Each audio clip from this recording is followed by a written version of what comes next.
Me chamo Paula, sou professora de Biologia e hoje nós iremos resolver as últimas 8 questões da primeira fase do vestibular da Universidade Federal, da Universidade Estadual do Ceará, né? Aproveitando que estamos em clima de edital novo, a UES está fazendo seu processo seletivo para o vestibular 2026.2, que é a sua chance de ingressar no próximo semestre da Universidade Estadual do Ceará. Então, já me segue aí para mais vídeos e vamos começar. Primeira questão é a questão de número 55. Presta atenção nessa questão que ela é bastante interessante. O Laboratório de Fisiologia e Controle da Reprodução da Universidade Estadual do Ceará, por meio do projeto Inova Fauna, produz embriões clone de veado catingueiro, espécie em risco de extinção em alguns estados brasileiros. A clonagem de indivíduos utiliza células da pele do veado catingueiro e óvulos de animais domésticos, como vacas e cabras. Assim, V ou F conforme seja verdadeiro ou falso o que se afirma a seguir sobre reprodução animal. Eu acho interessante a gente olhar aqui uma coisa nessa questão, né? O S são 4 alternativas e existe uma variedade, né? Aquelas questões mais tradicionais, como por exemplo essa aqui, que traz a questão de verdadeiro ou falso, que já não é mais tão comum assim. E aí é interessante também porque ela fala sobre reprodução animal. Então ela já diz aqui sobre o que é a questão, que tipos de conhecimentos você vai ter que mobilizar no seu cérebro para responder. Aí vamos lá. A clonagem reprodutiva é uma técnica capaz de fazer cópias idênticas de indivíduos multicelulares a partir de uma única célula, o que altera a variabilidade genética. Opa! Vamos lá. Se é clonagem, né? Existem vários tipos de clonagem. Tá falando aqui em clonagem reprodutiva. Mas, em geral, quando você se cria clones, que são essas cópias autênticas, o que você tem são indivíduos que são, têm suas células iguais, uns iguais aos outros. Então, a prole e a geração parental, a geração parental vai ter aquele conjunto de genes, então não há variabilidade genética. Já bota aqui Fzinho de falso, certo? E aí a gente já elimina aqui o item A e o item B. Vamos ver a outra. A fragmentação é um tipo de reprodução assexuada, em que o corpo do animal se divide em partes e cada parte se regenera em um novo indivíduo, como nas estrelas do mar. Exatamente, estrelas do mar são os equinodermos, certo? E eles fazem fragmentação, inclusive são capazes de fazer autotomia, né? E aí, baseado nisso, conseguem, a partir dessa fragmentação, gerar um novo indivíduo, um tipo de reprodução assexuada, tá? Verdadeiro, ok? Já temos aqui o item C, mas vamos aqui ver as outras. Olha só, reprodução assexuada envolve a formação de gametas e a fecundação, o que garante a variabilidade genética e a função, em função dos fenótipos. Errado, viu, pessoal? A reprodução sexuada garante variabilidade genética em função dos genótipos, certo? Genótipo, conjunto de genes. Fenótipo não tem nada a ver com hereditariedade. Fenótipos são as nossas características. Vai ter uma questão mais pra frente que fala disso. Mas não diz respeito a conjunto de genes. Conjunto de genes, que é o que está envolvido nos gametas, e, portanto, na reprodução sexuada, diz respeito a genótipo, certo? E aqui, falso, né? Na partenogênese ocorre o desenvolvimento de um gameta feminino, um óvulo, por exemplo, sem a necessidade de fecundação para um gameta masculino, restando um novo ser. Exatamente. Aqui você vai ter a prole, né, idêntica à célula da mãe, célula da fêmea, como acontece, por exemplo, nas abelhas. Vocês sabem, né, que as abelhas vivem em sociedade, que essa sociedade, essa reprodução acontece de maneira assexuada por partenogênese, que não deixa de ser um tipo de clonagem, certo? Então, correto, a gente fica com o item C. Bola pra frente. Vamos lá. Dá uma lida aqui na próxima questão. O roxo é a campanha da conscientização sobre câncer de bexiga. A Sociedade Brasileira de Urologia aproveita a data para alertar sobre a importância da detecção precoce desse tipo de tumor, quando as chances de cura são maiores. Sobre a anatomia e a fisiopatologia do sistema excretor, é correto afirmar que... E aí, de novo, né? Que eu falei para vocês. Já traz aqui o conhecimento específico que vai ser preciso articular para resolver a questão. Então, vamos falar uma questãozinha aqui interessante sobre o sistema excretor. Fisiologia é uma das coisas que mais cai na UES. Então, é interessante você dar uma revisada nos sistemas, sistema excretor, sistema circulatório, sistema respiratório, certo? Eu pretendo fazer um caderno de questões para biologia na UES, com certeza vai ter fisiologia humana lá, porque é um assunto que também bate ponto na UES todos os anos, certo? Vamos lá ver o que é que ela fala sobre o sistema excretor e falar o que é correto afirmar. Os rins, além de serem responsáveis pela filtração do sangue e pela formação da urina, têm papel importante na regulação do equilíbrio ácido-base por meio do controle de íons, bicarbonato e hidrogênio no sangue. Perfeito, pessoal. Os rins, eles vão regular para que o sangue eles não fique nem em acidose, nem muito básicos, né? A gente sabe que é necessário fazer sempre essa regulação do pH, né? Do equilíbrio ácido-base. E isso vai acontecer por meio do controle desses íons, né? Do carbonato e do íon hidrogênio. Então, tá totalmente coerente. Esse é só um dos grandes papéis dos rins, né? Basicamente, equilibrar ali o volume e a concentração de solutos no corpo humano, certo? Porque senão tudo que a gente bebesse ia ficar e a gente ia ficar para sempre inchado, além de outros desequilíbrios, certo? Mas vamos ver porque que as outras estão erradas, beleza? O sistema renina, angiotensina, aldosterona desempenha um papel fundamental no controle da pressão arterial. Isso aqui tá certo, tá bom? Os rins, eles também têm uma função endócrina. Então, tem vários hormônios, né, várias substâncias que ele produz, que ele libera no sangue. A renina é uma dessas substâncias, certo? É um enzima. Vamos ver o que é que ele fala sobre a renina. A renina, liberada pelos rins, em resposta à alta perfusão renal, atua na conversão do angiotensinogênio produzido pelo fígado em angiotensina 1. Vamos lá, pessoal. Vamos aqui por partes. A primeira parte, vamos dizer que essa alternativa aqui, ela tem 3 partes, certo?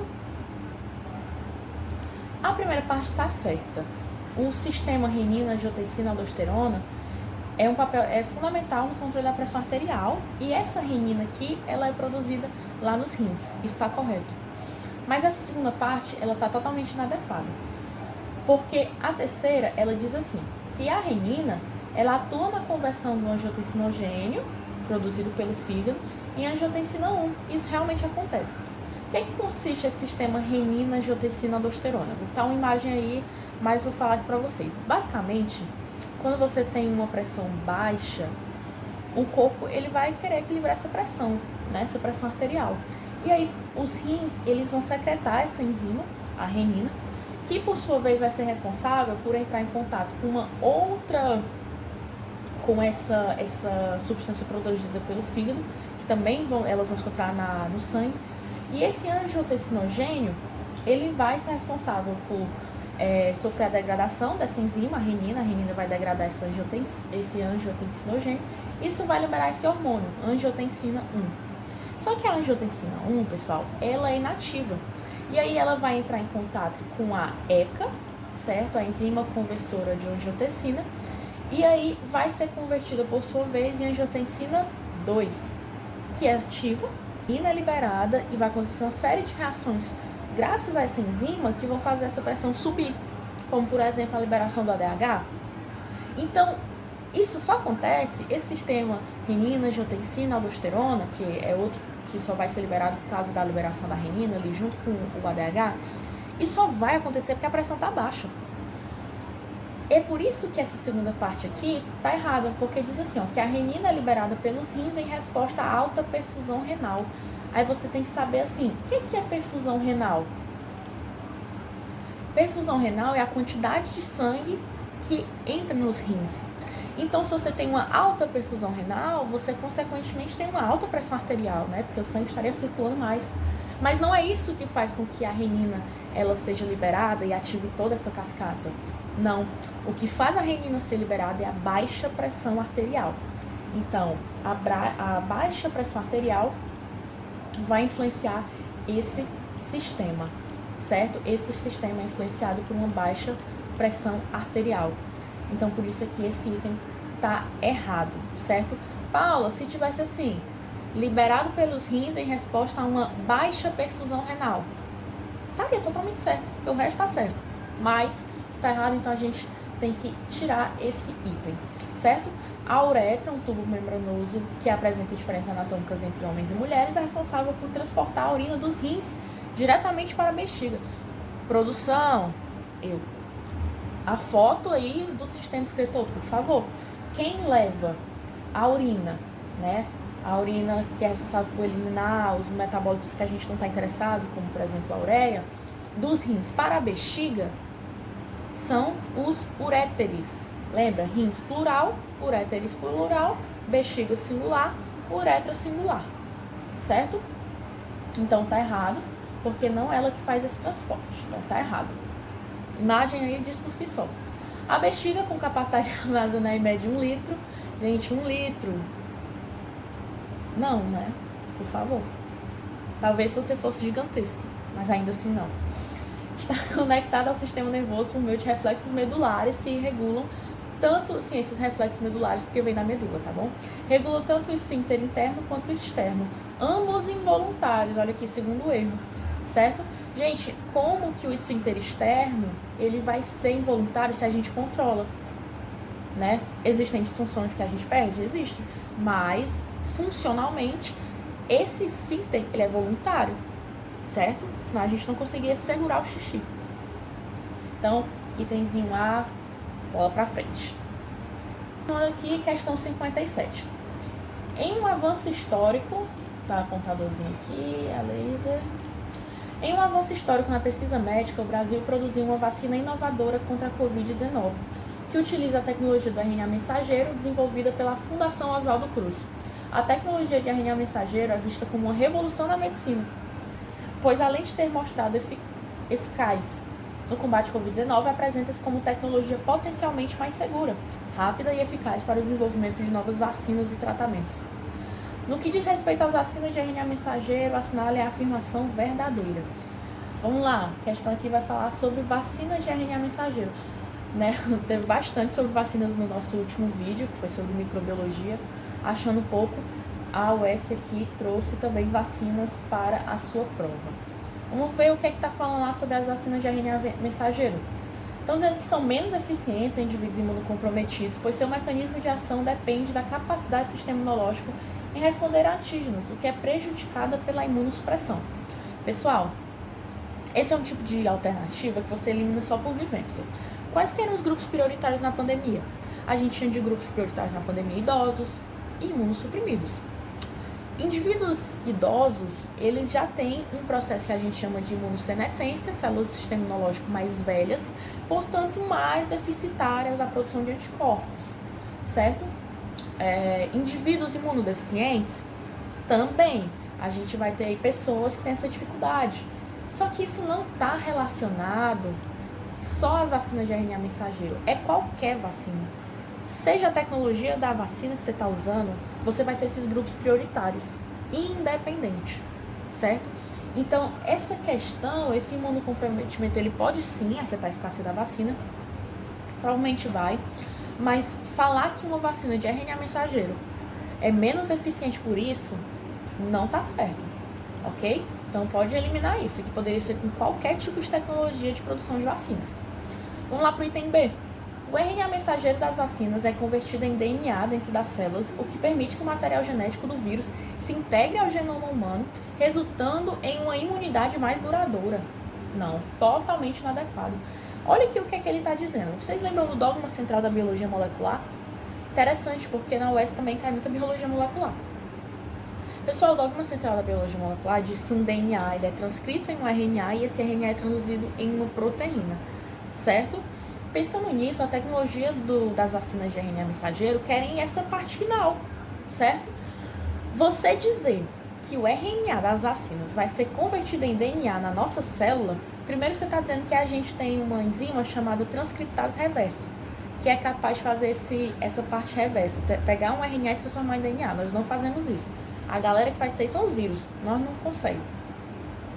E aí está dizendo que depois esse material genético vai se integrar ao genoma humano e aí a gente vai ficar protegido para sempre. Pelo amor de Deus, totalmente inadequado. O uso de RNA mensageiro na formação das vacinas contra a Covid-19 permite uma adaptação rápida à mutação do vírus, uma vez que o código genético viral, o RNA, pode ser alterado sem a necessidade de um processo complexo de vacinação.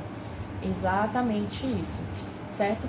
Essa aqui é a alternativa mais coerente. Você pode fazer por eliminação, você chegaria nessa resposta, vou já mostrar. Mas, pessoal, é exatamente isso aqui.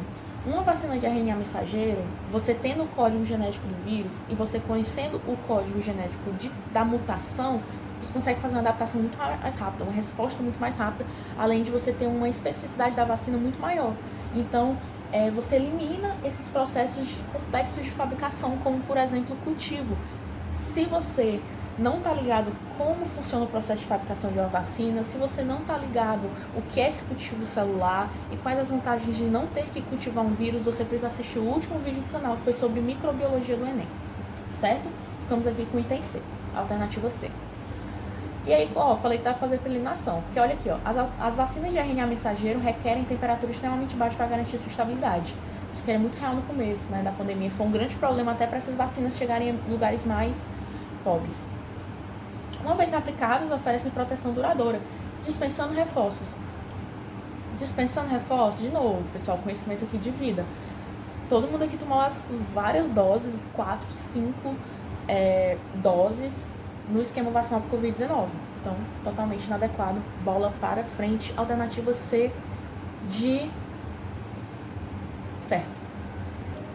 Um experimento realizado pela Universidade Federal do Pará mostrou que as mudanças climáticas e a poluição por microplásticos podem afetar diretamente os processos de decomposição dos igarapés amazônicos, com possíveis consequências para a biodiversidade, o ciclo de carbono e a qualidade da água. Igarapés amazônicos, esse aqui que está na tela. Em relação ao excerto e aos conceitos biológicos relacionados, é correto afirmar que... Então, está pedindo aqui a alternativa correta. Vamos ver. As mudanças climáticas alteram fatores ambientais como temperatura e regime de chuvas, que influenciam diretamente os processos de decomposição da matéria orgânica nos igarapés. Exatamente, totalmente adequada, já podia marcar, bola para frente. Aí sempre vou dar uma olhada nos próximos, bora lá. O microplástico é considerado poluidor por quê? Sendo um composto inorgânico, não há espécie que o decomponha, e por acumular-se nos ambientes aquáticos, ameaçando a biodiversidade local. Tá certo, mas comete aqui um erro. As pessoas têm esse costume de confundir. O termo inorgânico, pessoal, não é um sinônimo para sintético, tá? Ser orgânico é ter uma cadeia carbônica na sua constituição. Isso é química, tá? Inclusive, a química ela é dividida em química orgânica e química inorgânica. Então, o plástico é um polímero sintético, mas é um polímero orgânico sintético. Então, não é inorgânico, é orgânico, mas é sintético. Isso é possível, certo? Então, não é inorgânico. E lembra, orgânico é aquilo que tem uma cadeia carbônica na sua constituição. É isso que vai separar, não é a produção, não é a fabricação. As mudanças climáticas aceleram o ciclo do carbono nos igarapés amazônicos a aumentar a fixação de carbono pelas plantas aquáticas, reduzindo o impacto na liberação de gases. Na verdade, as mudanças climáticas elas tendem, né, a causar o que? Aquecimento global. O aquecimento global, por sua vez, acelera o processo de decomposição. E aí você tem um impacto direto, aumentando a liberação desses gases de efeito estufa. Mudanças climáticas está ligado à liberação dos gases de efeito estufa, tá? GEE. Mudanças climáticas está totalmente ligado a isso. Então, tem errado.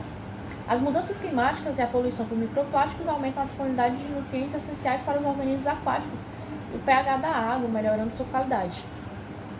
Pessoal, deem uma olhada, por favor, deem uma olhada no conceito de acidificação dos oceanos.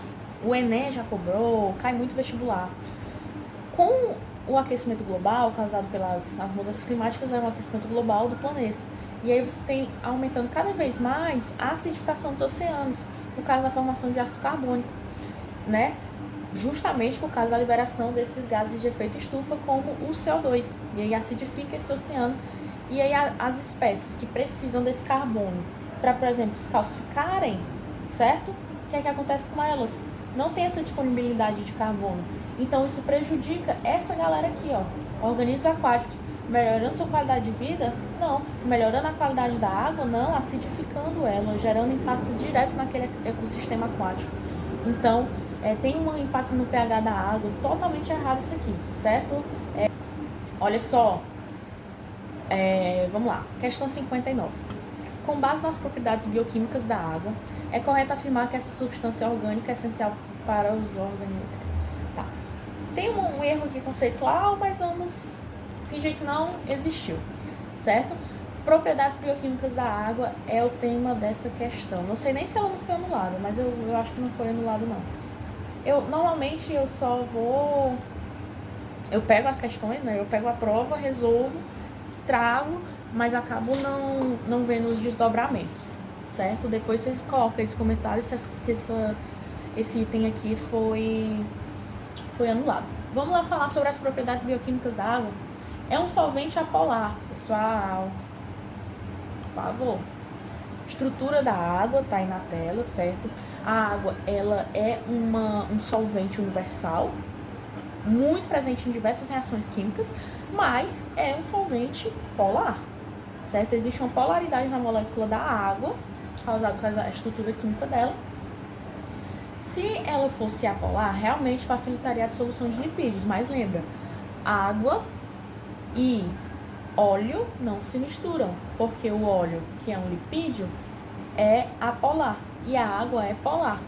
E aí você lembra da regrinha da química, pessoal? Semelhante dissolve semelhante.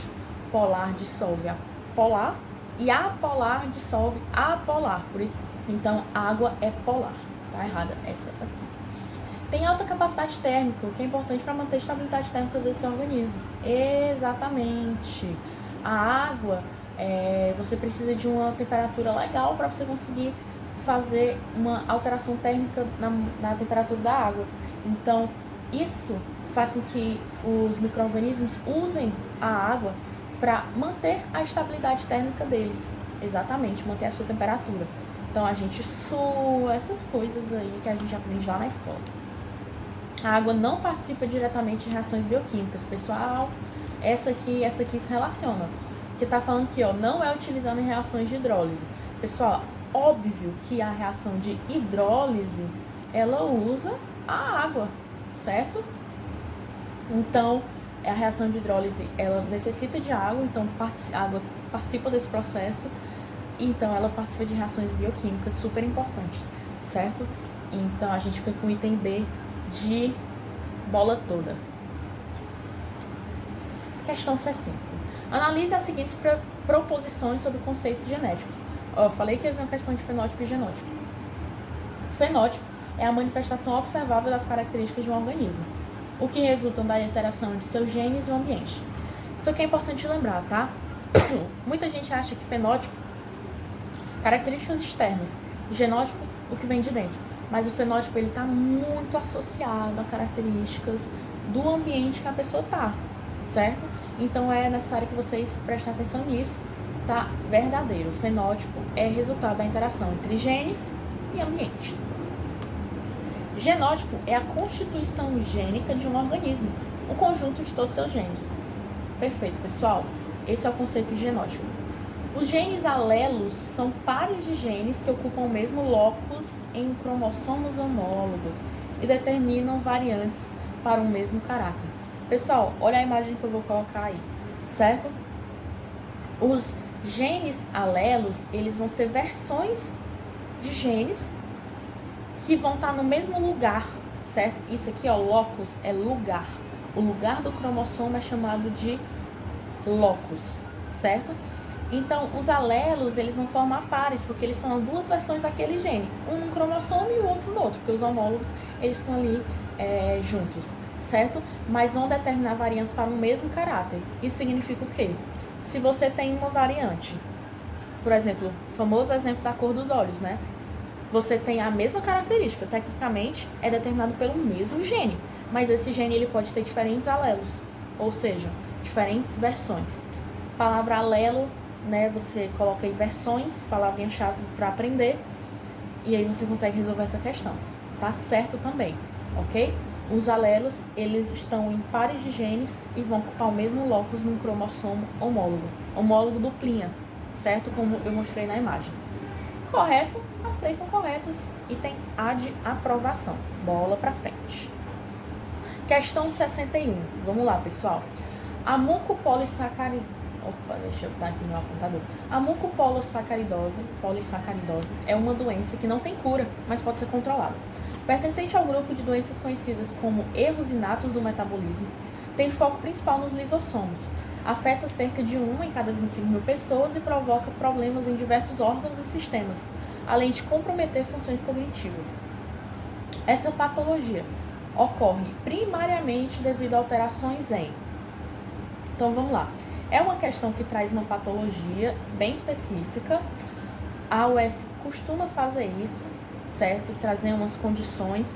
Mas aqui você, conhecendo a estrutura dessa organela aqui, ó, dos lisossomos, você consegue fazer a questão. Eu sempre levo para os meus alunos palavras-chave para as organelas. E a palavra-chave que tem para os lisossomos é digestão celular, né? Vou botar aqui a foto dos lisossomos. Eles são essas organelas que vão degradar por meio de enzimas, principalmente hidrolases, vão degradar moléculas complexas, moléculas grandes. O que acontece nessa patologia? Você vai ter uma falha na degradação de açúcares complexos. Ora, mas se quem faz essa degradação são enzimas hidrolases, que eu falei para vocês, então a pergunta é, você tem alterações onde? Quem será que está alterado? Vamos lá por eliminação, pessoal. Ácidos nucleicos. Ácidos nucleicos estão lá no núcleo. Até o nome já diz, né? RNA, DNA está lá no núcleo. Não são os ácidos nucleicos. Carboidratos. Pessoal, a patologia ela vai acontecer por causa do acúmulo dos carboidratos. Beleza.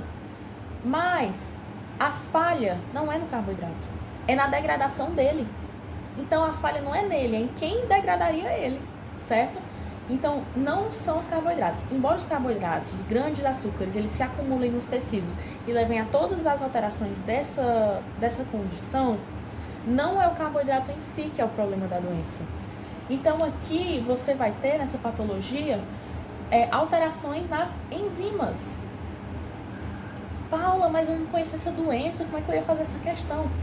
Aqui você tem que relembrar, né, as funções das organelas. Citologia é uma das coisas que mais cai na UES, tá? Outra dica vai estar lá no e-book que eu pretendo fazer sobre biologia na UES por assunto. Citologia é uma das coisas que mais cai, então você tem que saber as funções de cada organela. Vídeo, nada a ver, pessoal. Então a gente fica aqui com as enzimas. Alternativa C. EUA proíbe a importação de gado do México devido à disseminação de praga carnívora. Esta é a manchete da ABC News após o Departamento de Agricultura dos Estados Unidos proibir todas as importações de gado vivo, cavalos e bisões na fronteira sul devido à disseminação de uma praga carnívora do México. Olha só, a larva bicheira do Novo Mundo. Tomando por base os aspectos biológicos dessa patologia, assinale a opção verdadeira. Pessoal, muito vem se falado sobre o quão complexas as questões da UES de várias áreas, assim, acompanho da biologia. Estão pegando um nível bem complexo, né? Um nível bem alto. Aqui, a régua na UES está lá em cima, certo? E aqui você tem perguntando sobre os aspectos biológicos dessa patologia, que é causada aqui por essa larva, a larva bicheira do Novo Mundo, que vem dessa mosquinha aqui, Cochilomia omnivorax. Aí tá pedindo a afirmação verdadeira. Não vou mentir, não é uma questão fácil, mas dava para fazer por eliminação. Talvez mobilizando muitos neurônios, mobilizando talvez 100% do seu cérebro. Mas dá para fazer por eliminação, vou te explicar como. A eclosão dos ovos é endotérmica, dependente do calor do corpo do hospedeiro para se iniciar. Opa!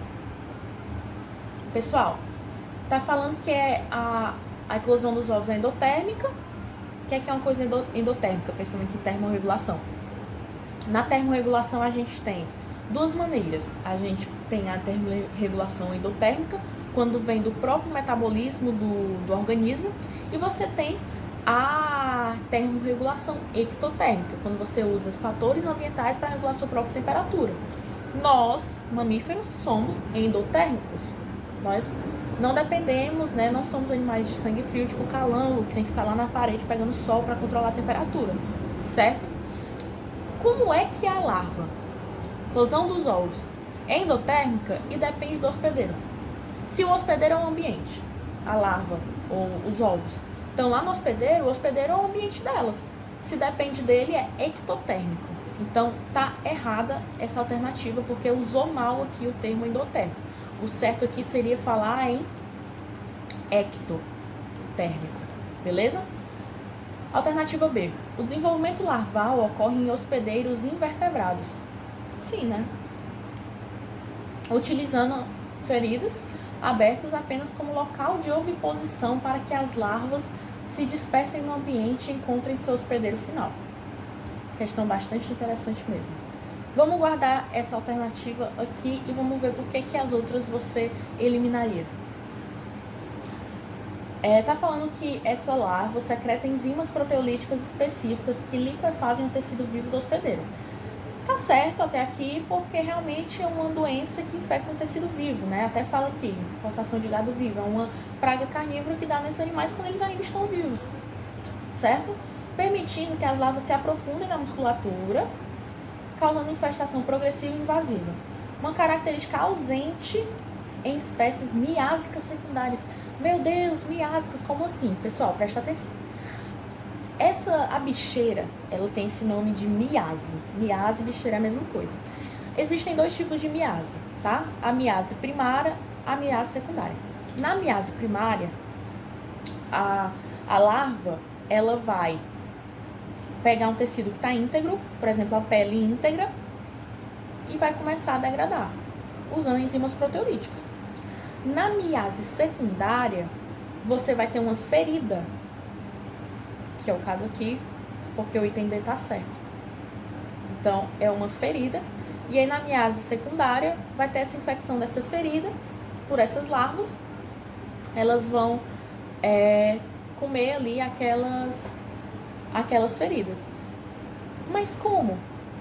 Dizer que a característica das enzimas proteolíticas está ausente nas miases secundárias é o que está errado, é o que torna esse item errado. Essas enzimas proteolíticas, elas vão estar nesses processos de degradação tecidual desse tipo de doença, independente da miase ser primária ou secundária. Mas supondo que você não tem conhecimento nenhum sobre bicheiras, miases, você poderia só entender o quanto que enzimas proteolíticas são importantes para parasitas, para micro-organismos, na hora de causar esse tipo de patologia, certo? Não tem como dizer que está ausente em espécies de miases secundárias, porque mesmo que ela estivesse lá na ferida, ela ia escavar mais, né, em termos assim gerais, ela ia querer escavar mais essa ferida, causar um dano maior, e ela depende dessas enzimas para isso. Então isso aqui está errado. Aí vamos ver por que a última tá errada, porque eu já falei que a B tá certa. Ó, tá dizendo que as larvas são necrófagas primárias. Morreu. Pessoal, necro vem de morto. Como é que eles... É uma coisa que causa em bicho vivo, porque tá dizendo que o gado tá vivo, que a preocupação é com o animal vivo, e diz que são necrófagas. Não, infectam animais vivos, parasitam animais vivos. Então não tem como ser A, B. Aí você iria lá e marcaria B, que é o item certo. De novo, o desenvolvimento larval vai ser nos invertebrados, na mosquinha, mas ela vai ser depositada em feridas abertas, certo? Uma questão com um nível alto, mas que se você fizer com calma e prestando atenção nos termos-chave, você consegue resolver, certo, pessoal? Então, espero que eu veja vocês no próximo vídeo, não deixe de me seguir e até a próxima.